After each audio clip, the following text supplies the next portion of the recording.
بسم اللہ الرحمن الرحیم. جی ابھی ہمارا آج کے درس کا آخری سورہ ہے غاشیہ، اور اس میں تقریباً قیامت کے احوال.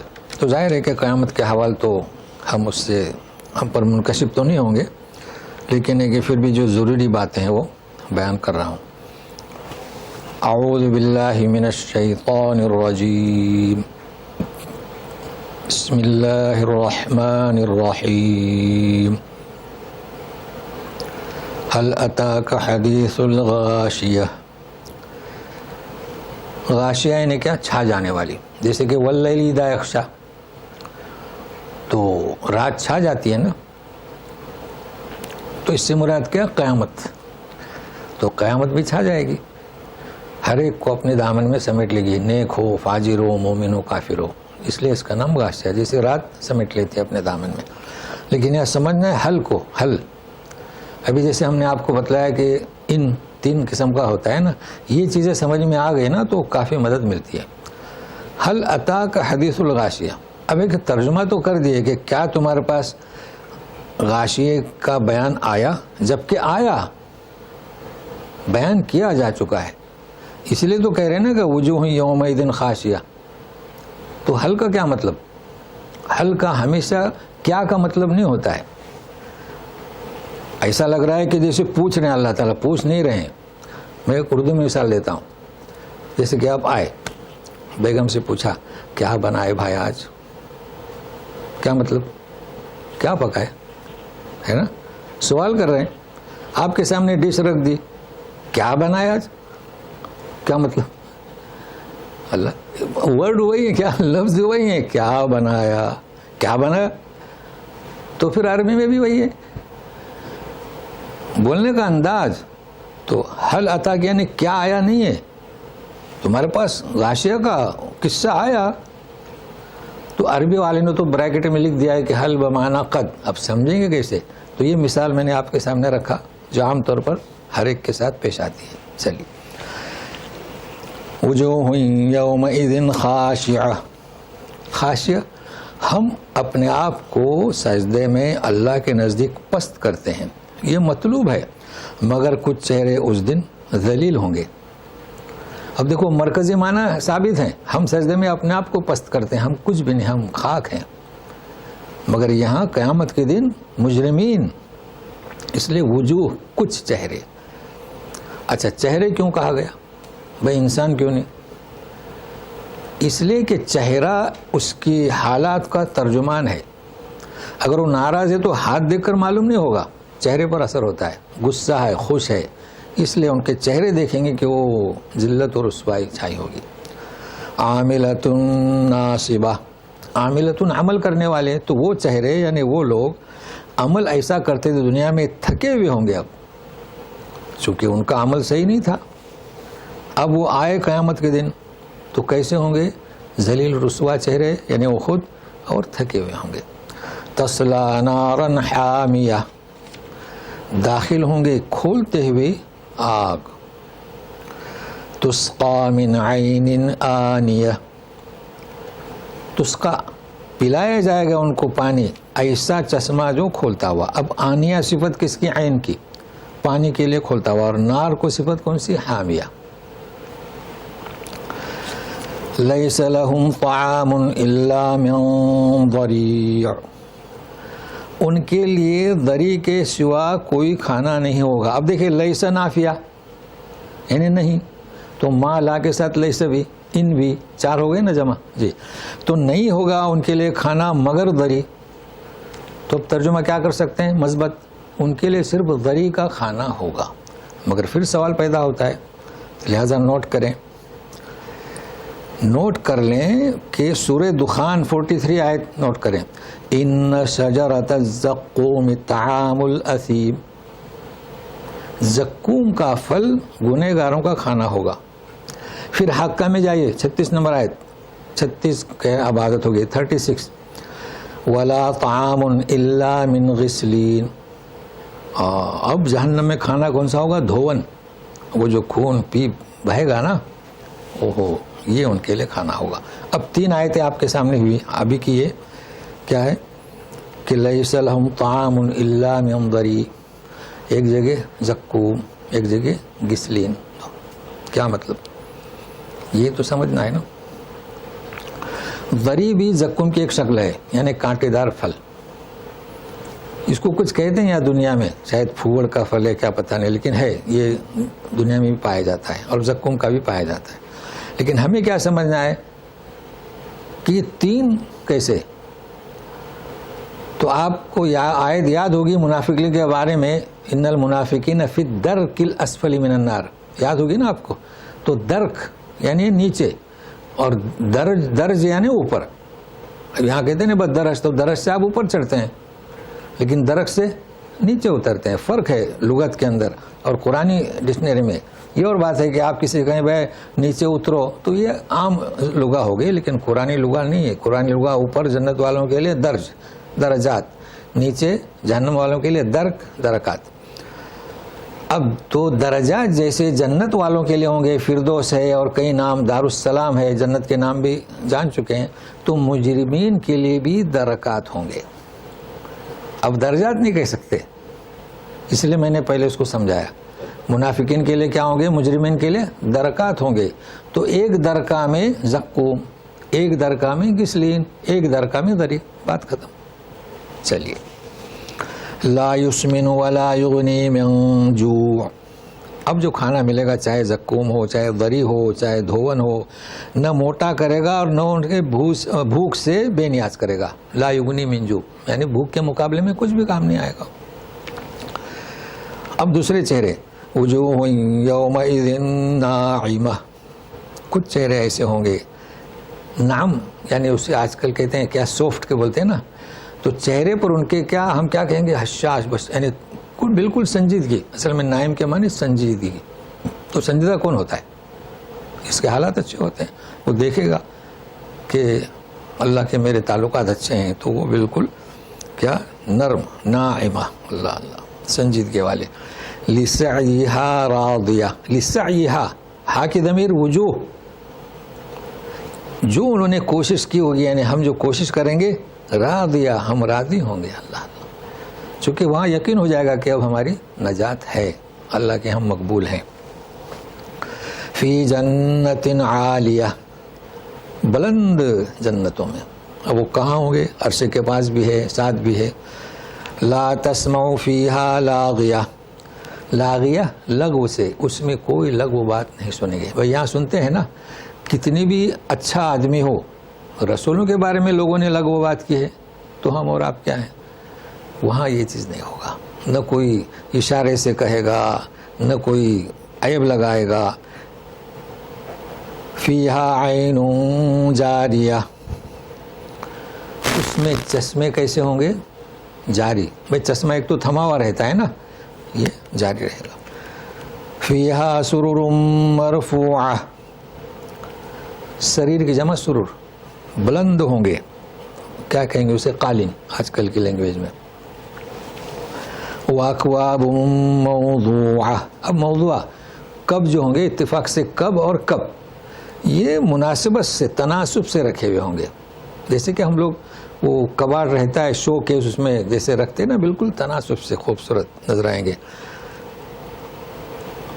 وَنَمَارِقُ مَصْفُوفَةٌ وَزَرَابِيُّ مَبْثُوثَةٌ، یہاں پر بھی نمارق کا ترجمہ کیا اور زرابی کا کیا، دیکھیں بھائی، فیہا سرور مرفوعہ، بلند ہوں گے کیا، شریر، یعنی کیا کہیں گے اسے، پلنگ وغیرہ کہیں گے جی، اور اس کے اوپر یہ نمارق یعنی کیا، اس کے اوپر فرش، یہ رکھیں، شریر بیٹ کی سرور بیٹ کی جمع، اور یہ نمارق فرش، اور زرابی تکیے۔ مگر ترجمے میں آپ کو تھوڑا ہیر پھیر ملے گا، وہ بعضوں نے کیا کیا ہے، نمارق کو تکیہ کر دیا ہے، تو چونکہ عربی لغت میں نمارق تکیے کو نہیں کہا جاتا ہے، تو اس کا خیال رہے، بہرحال ترجمے میں تو یہ چیز رہے گی نا۔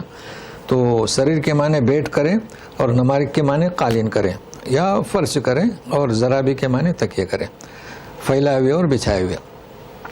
اب یہ سنیے، یہ جو آیت ہے بڑی دلچسپ ہے، افلا ينظرون الى الابل كيف خلقت والى السماء كيف رفعت والى الجبال كيف نصبت والى الارض كيف سطحت فذكر انما انت مذكر لست عليهم بمسيطر الا من تولى وكفر فيعذبه الله العذاب الاكبر ان الینا ایابہم ثم ان علینا حسابہم. اس کا ربط ہے. دیکھیے کیا وہ غور و فکر نہیں کرتے ابل کی طرف کیسے تخلیق ہوئی ایک، پھر آسمان کیسے بلند کیا گیا، پھر پہاڑ کیسے نصب کیے گئے، پھر زمین کیسے بچھائی گئی. 4 چیزوں کی مثال دی. پھر فذکر. تو اب ذرا غور کریں، ابل کو مقدم رکھا گیا. فرسٹ ابل. ابل یعنی کیا؟ اونٹ. اونٹنی. جیسے کہ ومن الماعز اثنین ومن البقر اثنین ومن الضأن اثنین ومن الابل اثنین. انعام میں پڑھ چکے ہیں نا کہ بھائی معاذ یعنی ہم نے ترجمہ کیا تھا بکرا بکری، اور دان یعنی مینڈھا مینڈھی، اور گائے بیل اور اونٹ اونٹنی. تو ابل اس میں جنس ہے. تو پہلے مقدم رکھا گیا کسے؟ ابل کو. ایک چیز ابھی اس میں اور کچھ بتانا ہے ابل میں، لیکن پہلے اس چیز کو سامنے رکھیں. پھر آسمان، پھر زمین، پھر پہاڑ، پھر زمین، یعنی ترتیب سے آئے. آسمان، پھر آسمان سے نیچے پہلے پہاڑ لگیں گے اور پھر زمین. ایسا کیوں؟ بات یہ ہے اب یہ ابل کو ہم نہیں سمجھ سکتے نا، ہم نہیں سمجھ سکتے. اس کی وجہ ہے کہ ہمارے اس کی کوئی قیمت نہیں. ہم تو اس کا گوشت کھانے سے بھی کراتے ہیں، چونکہ عادی نہیں، مسائل ہو جاتے ہیں. کھانا نہیں کھانا ہضم ہوتا ہے، نہیں ہوتا ہے. لیکن یہ کوئی مسئلہ نہیں، چونکہ کھانا کوئی ایمان کا جز نہیں ہے، بلکہ کھانے کے عادی نہیں ہے تو احتیاط سے کھائیں، سوال ہی پیدا نہیں ہوتا ہے. مگر یہ کہ مقدم اس کے لیے رکھا گیا چونکہ اچھا مثال بھی دی ہے کہ تم اگر کس دین کی دعوت دو اور اگر ایک شخص کو بھی ہدایت ملی تو خیر من حمر النعم، یعنی جو سرخ اونٹ ہیں ان سے بھی زیادہ بڑھ کر اونٹ کی مثال دی گئی. چونکہ اونٹ عربستان میں اور اب بھی ان کے نزدیک ان گاڑیوں سے زیادہ قیمتی ہے. ہم کیا سمجھیں؟ اس کی وجہ یہ ہے کہ اونٹ میں جو خاصیت ہے وہ دوسرے جانوروں میں نہیں ہے.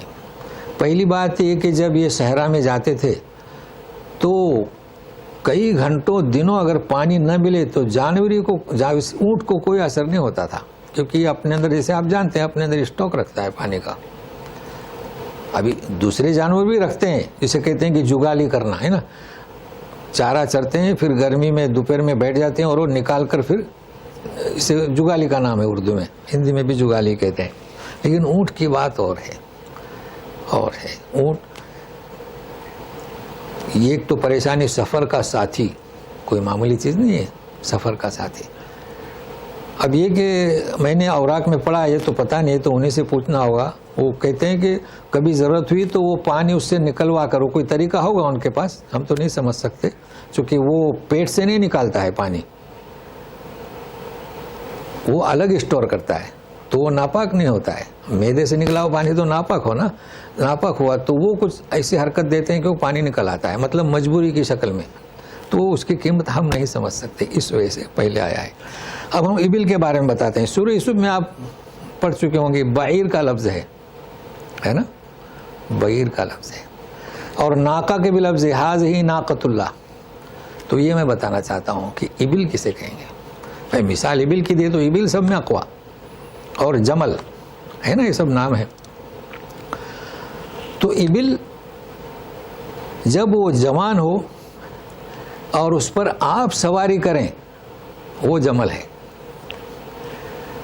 اور ابل جب بوڑھا ہو جائے تو سواری نہیں کر سکتے، اس کے اوپر سامان کیا لادے. تو سورہ یوسف میں ہے نا، سامان لادے تھے. تو یہ خاصیت ہے کلام پاک کی. آپ جتنا بھی محنت کریں گے نا، یہی سوچیں گے کہ ہمارے پاس کچھ نہیں. اور ناقہ وہ تو انسا، کیا فیمیل.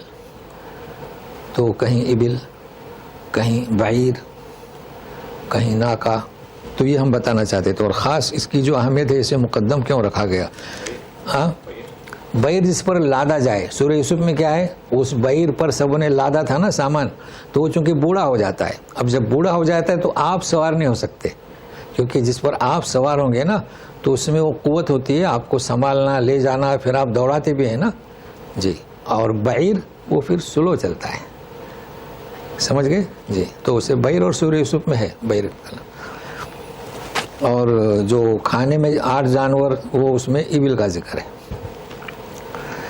تو یہ بھی کمال ہے. دیکھیے اب ہمارے یہاں بھی گائے بیل جب جوان ہوتے ہیں، ہمارا تو خیر گائے کو نہیں جوتتے ہل کے لیے، لیکن دوسری جگہوں پر گائے کو بھی جوتتے ہیں ہل کے لیے. جوان ہے، جب تک بوڑھا ہو گیا تو ختم. مگر اس کے لیے الگ الگ نام ہے. ہمارا تو کہتے ہیں بھائی بوڑھا ہو گیا، آج کل بولیں گے بھائی ایکسپائرڈ ہو گیا. مگر یہ بعیر، با عین یا اور رام، بعیر اور ابل اور جمل اور ناکا. اچھا تو آپ دیکھیں اونٹ کی طرف کہاں گیا وہ، تو اونٹ کی طرف دیکھتے نہیں کیسے پیدائش کیسے ہوئی اس کی، کیسے ہے وہ. ہمارے یہاں مثال ہے بچپن میں، اونٹ رے اونٹ تیری کون سی کل سیدھی، ایسا کچھ مثال ہے. دیکھیے نا اس کا کوہان. لیکن یہ کوہان جو ہے نا، جو دوسرے جانور لیں گائے بیل تو وہ سامنے ہوتا ہے گردن کے پاس، مگر اس کا کوہان بڑا قیمتی ہوتا ہے. وہ کیسا؟ دیکھیے ہمارے یہاں جب ڈولی اٹھاتے ہیں نا دلہن کی تو 4 زاویے بنانے پڑتے ہیں. ہودج اس کوہان میں فٹ ہوتا ہے. دیکھیے ہم کہتے ہیں اونٹ رے اونٹ تیری کون سی کیا کل سیدھی ہے، سب ٹیڑھی ہے. وہ اس کے کوہان کا یہ فائدہ ہے. اب ایک معمولی فائدہ میں نے بتایا، چونکہ میں پڑھتا ہوں عائشہ صدیقہ رضی اللہ تعالیٰ کے بھی ہودج اٹھا کر رکھی گئی، نکالی گئی تو اس میں فٹ ہوتی ہے ہودج. اطمینان سے وہ اندر عورتیں خواتین بیٹھتی تھیں یا بوڑھا آدمی. تو پھر یہ کہ اس کا گوشت، پھر اس کا چمڑا، اس کے کپڑے بنتے تھے اور دودھ، یہ اس کے فوائد ہیں. اور پیدائش کیسے ہے اس کی، آپ سوچیں گے یار کیسا ہے یہ ٹیڑھا جانور، نہیں، یہی اس میں مصلحت ہے. اور آسمان سب جانتے ہیں آسمان کو کیسے بلند کیا گیا، بتانے کی ضرورت نہیں. اور پہاڑ کیسے نصب کیے گئے، کیلیں ہیں تاکہ زمین حرکت نہ کرے، تم کو سنبھالے. اور زمین کیسے پھیلائی گئی. فذکر، ذکر کرو. انما انت مذکر، تمہارا کام کیا ہے، ذکر کرو. یہ مانے یا نہ مانے، ہم اپنے ذکر کو نہ چھوڑیں. اچھا اب لست علیہم بمسیطر، ابھی آخری علمی تحقیق ہے. مسیطر یا مسیطر، سین سے یا صاد سے. دیکھیے سطر کیسے لکھتے ہیں، سطور، قرآن شریف میں ہے سطور، سین طا را. اب یہاں اور بھی ایک جگہ پر ہے سورہ طور میں، ہم المسیطرون، تو کسی نے اوپر سین لکھا ہے، کسی نے نیچے لکھا ہے. آپ جب دونوں قرآن شریف رکھیں گے نا، عربی پرنٹ اور اردو پرنٹ، تو کہیں نیچے ملے گا سین، کہیں اوپر ملے گا. ہاں تو ایسا کیوں، اسے سمجھانا ہے بس. اصل بات کیا ہے، یہ بھی ہم بات پہلے بیان کر چکے ہیں لیکن دوسرے انداز میں. چونکہ فذکر ان نفعت الذکریٰ تین دفعے جب بیان کریں گے نا تو سنیے ایسا کیوں ہوا، ایسا کیوں، سات سے لکھو، سین سے لکھو، نہیں. اصل بات کیا تھی، قرآن شریف دلوں میں یاد کیا جاتا تھا. اس میں دلوں میں لکھا نہیں جاتا تھا. وحی الہی لکھی جاتی تھی. اب آپ بتائیے کہ میں نے دل میں یاد کیا، آپ نے دل میں یاد کیا. اب آپ پڑھ رہے ہیں تو سین سے پڑھ رہے ہیں، معنی وہی. آپ پڑھ رہے ہیں تو سات سے پڑھ رہے ہیں، معنی وہی. سطر کیا مطلب، جامد چیز جم گئی نا. اور سطر قبضہ غلبہ، دونوں کے وہی معنی. جہاں آپ نے لکھ دیا آپ اس پر قابض ہو گئے. اور سطر یعنی تسلط، تو جس کو آپ نے لکھا آپ کا تسلط ہو گیا. معنی وہی ہیں، معنی وہی ہیں. چنانچہ ایک دفعہ تو حضرت عمر رضی اللہ عنہ بس کوڑا اٹھا رہے تھے، کسی نے سورت پڑھائی تو بولے نہیں میں نے اللہ کے رسول سے ایسے ہی سنا. ہاں آپ جانتے ہوں گے کہ ابوبکر صدیق کو بھی جامع القرآن کہا گیا، مگر لوگ عثمان غنی کو ہی سمجھتے ہیں. ان کے وقت سے اس کو لکھنا شروع کر دیا گیا تھا. اس میں حجاج بن ثقفی کا بھی نام ہے، ابو الاسد دولی کا بھی نام ہے، لیکن یہ الگ الگ مراحل ہیں. ابو الاسد دولی نے کیا کیا تھا، اعراب لگایا تھا، یعنی مبتدا خبر فعل فاعل حضرت علی کے حکم پر. کہ بھائی فائل پر پیش ہوگا، فعل ایسا ہوگا، مفعول پہ زبر ہوگا، با زیر دے گا، یہ انہوں نے بنایا. حجاج بن ثقفی، ہاں وہی یہ اعراب نہیں. ابو الاسد دؤلی اور ہے، حجاج ثقفی نے ظاہری لگایا. بہت اچھا آپ نے سوال کیا. ابو الاسد دؤلی نے معنی، یعنی جیسے میں کہہ رہا ہوں مبتدا ہمیشہ مرفوع ہوتا ہے، اس پر پیش ہوتا ہے، لیکن پیش تھا نہیں. علی نے فرمایا کہ بناؤ فعل فاعل مفعول مبتدا خبر. تو عربوں کو پتا تھا کہ ھذا رجل، تو پڑھتے تھے مگر لکھتے نہیں تھے. بہت اچھا سوال کیا. تو یہ کس نے کیا؟ ابو الاسد الدؤلی نے بحکم حضرت علی. اب یہ جو لگایا تو اجمیوں کو پتا نہیں نا، تو وہ سورہ برات میں من اللہ و رسولہ، تو رسولہ تو معنی فاسد ہوئے. تو حجاج بن ثقفی نے وہ پھر اعراب لگایا. تو اعراب ایک ہوتا ہے معنوی، جس میں آپ کو کہوں کبھی بھی آپ کوئی بات پیش کریں تو اس پر رفع ہوگا، لیکن لگا دیں. یہ حجاج بن ثقفی نے. تو بات کیا کہہ رہے تھے ہم کہ ابوبکر صدیق کے زمانے میں جمع ہوئے تھے، لیکن جب عثمان غنی رضی اللہ عنہ کا زمانہ آیا تو سارے مصحف جمع کیے. اب کس میں کیا لکھا ہے، کس میں کیا لکھا ہے، کس میں کیا لکھا ہے، سب صحیح، سب صحیح. آپ نے کیا کیا؟ ایک ہی نسخہ بنایا اور اس ایک نسخے کی کئی کاپیاں بنائی. ایک مدینہ میں، ایک ترکیہ میں ہے، آپ دیکھ کر آئے شاید، مدینہ میں، ایک بحرین میں، ایک مصر میں ہے. اس قسم کے تقریباً 7 کا ذکر آتا ہے. تو یہ موجود ہے. اب اس میں جیسا لکھا ہے امت اس کی خلاف ورزی نہیں کر سکتی. اب کہ ہمارے قرآن نے آپ کے یہاں کہاں لگایا، آپ کے پاس سین کہاں لگایا، یہ آپ کر سکتے ہیں، مگر اس کو تبدیل نہیں کر سکتے.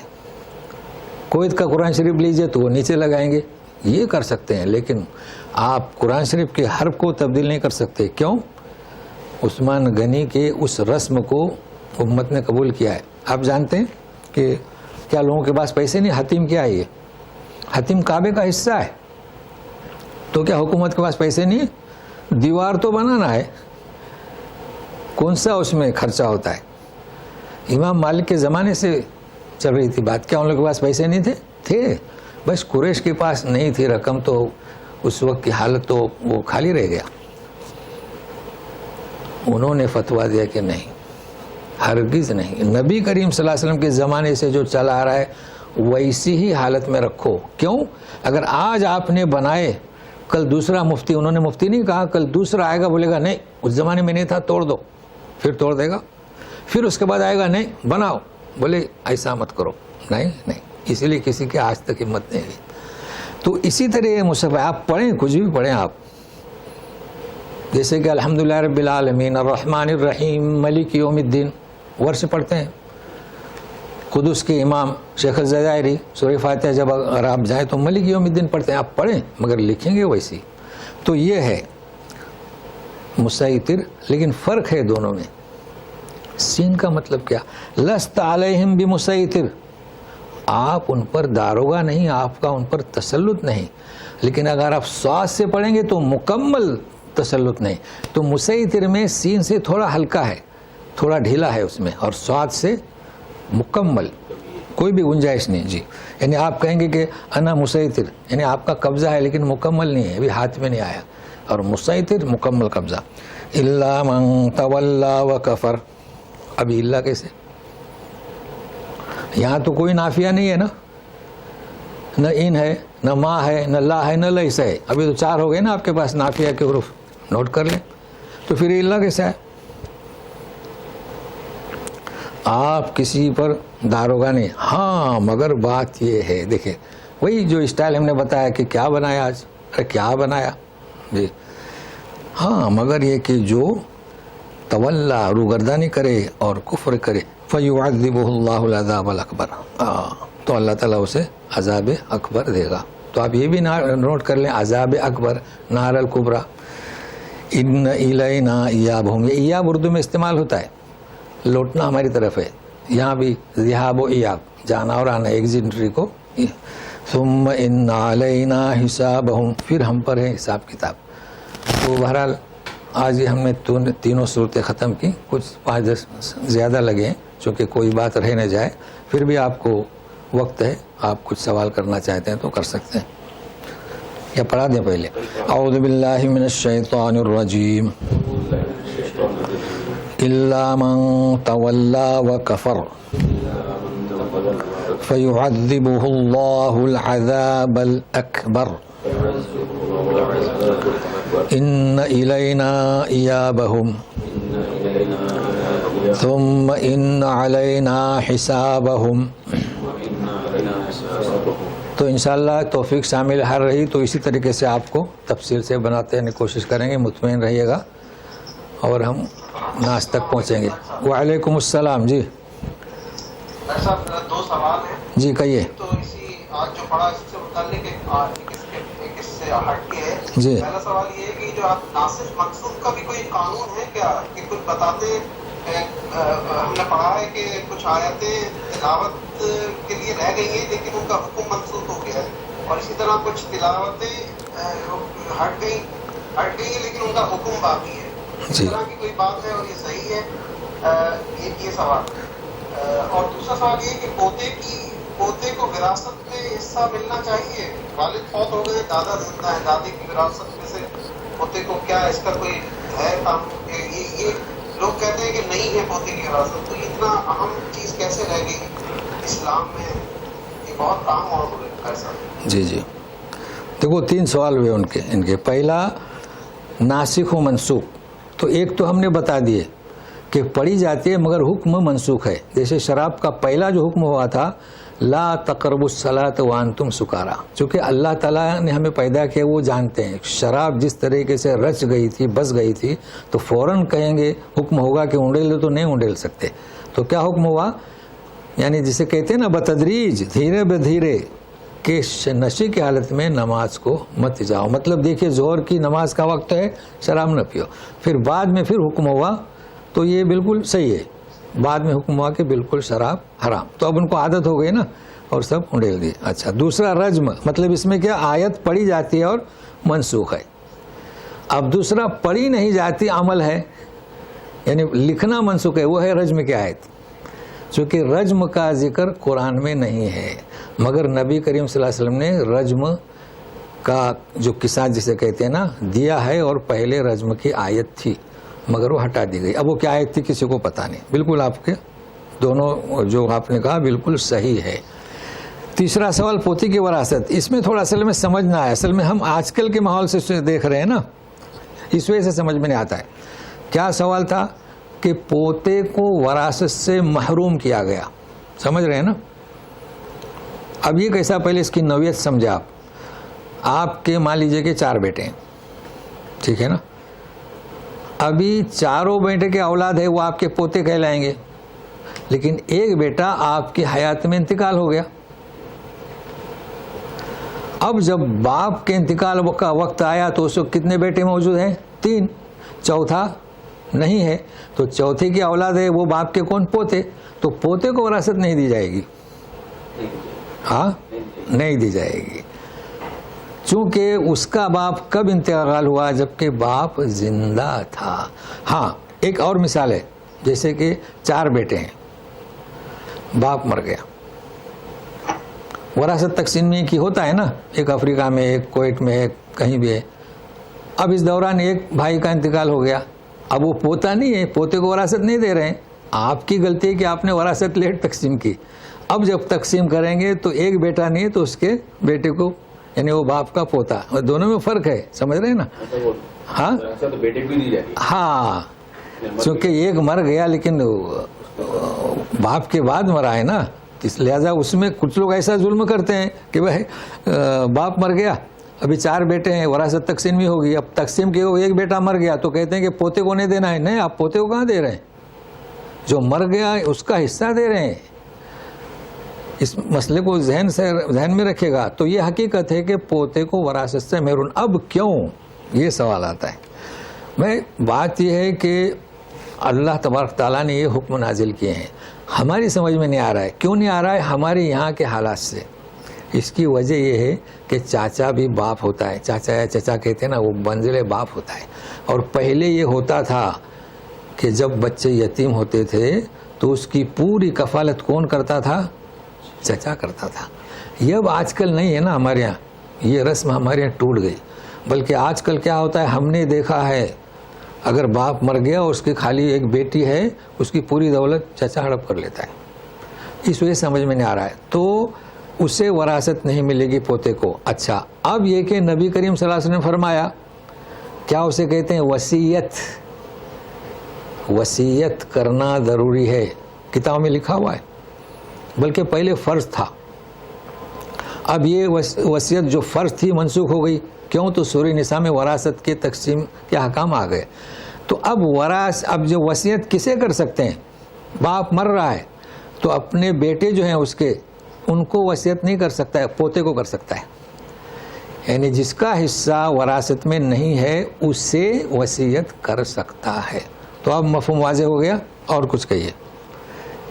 جی, کیونکہ ہم نے یہ زمانہ یہ دیکھا ہے, آپ نے بالکل صحیح بتایا, چچا باپ, لیکن آج کل وہ خاندان کی وہ حیثیت نہیں رہی. ہم نے تو یہ دیکھا ہے کہ تین بھائی تو باپ کی وراثت سے مزے کر رہے ہیں, اور ایک بھائی جو کہ فوت ہو چکا ہے اس کی اولاد جو بھیک مانگ رہی ہے. ہم نے تو یہ دیکھا ہے. جی, بالکل صحیح ہے. ہم نے کیا دیکھا, ہم پاگل ہو جاتے ہیں, کیونکہ جب چاچا ہڑپ کرتا ہے تو پاگل ہو جاتے ہیں. تو اللہ خیر کرے. جی, 12 لوگوں کو سمجھائیں مسئلہ کہ چاچا کی ذمہ داری ہے. جی, شکریہ. السلام. سبحانک اللہم و بحمدک. جی جی کہیے. جی, وصیت میں تو حصہ نہیں ہے پوتے کا, لیکن دادا کے اوپر کچھ خرچ دینے کے لیے ہے, مہمان کا خرچ دینا, وہ اپنے بیٹے کی دو ازواج اور ایک بچوں کو کفالت کرنی ہے. دادا کر سکتا ہے کفالت؟ نہیں, دادا ہے تو دادا کرے گا. یہ تو ہم نے چچا کی مثال اس لیے دی کہ دادا سبوں کو نصیب نہیں ہوتے, تو دادا ہے تو دادا کرے گا. بالکل صحیح ہے, دادا کا بھی حق ہے, کیونکہ وہ بھی باپ ہے نا. دادا بھی باپ کی جگہ ہے, اور بالکل آپ نے صحیح کہا کہ دادا بھی باپ کی جگہ ہے اور چچا بھی باپ کی جگہ ہے, لیکن عموماً دادا بہت کم وجود میں ہوتے ہیں. بالکل صحیح. ہاں, نہیں دے سکتا ہے. ہاں, مشکل نہیں دینا چاہیے. نہیں, دادا اپنے حصے میں سے دے گا, وراثت میں سے نہیں دے گا. سمجھ رہے ہیں نا. ہاں, جیسے چاچا اسے سنبھالے گا نا, اپنی کفالت میں لے گا, اس طرح دادا اپنی کفالت میں لے گا. یہ وراثت میں نہیں دے سکتے. وراثت تو سورہ نساء نازل ہوئی نا, جن کا نام ہے انہیں کو. جی جی جی جی, چلیے. تو انشاءاللہ دعا میں یاد رکھیں, پھر ملتے ہیں انشاءاللہ. والسلام علیکم ورحمۃ اللہ وبرکاتہ.